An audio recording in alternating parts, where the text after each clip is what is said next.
கோவை சகோதயா பள்ளிகள் கூட்டமைப்பின் சார்பில் 10வது ஆண்டு தடகள போட்டி கோவை நேரு விளையாட்டு மைதானத்தில் நடைபெற்றது.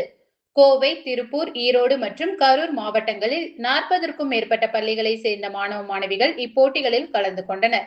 இதில் 12, 14, 17 மற்றும் 19 வயதுக்குட்பட்டோர் பிரிவுகளில் போட்டிகள் நடத்தப்பட்டன.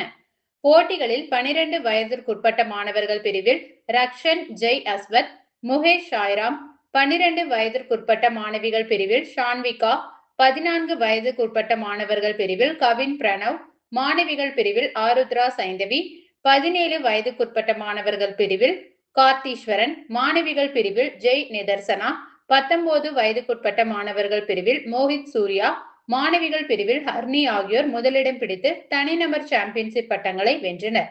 மேலும் பிரிவுகள் வாரியாகவும் மாணவ மாணவிகள் வென்றனர். முதல் 2 நாட்களுக்கான நிகழ்வுகள் முடிந்து பரிசளிப்பு விழா நடைபெற்றது.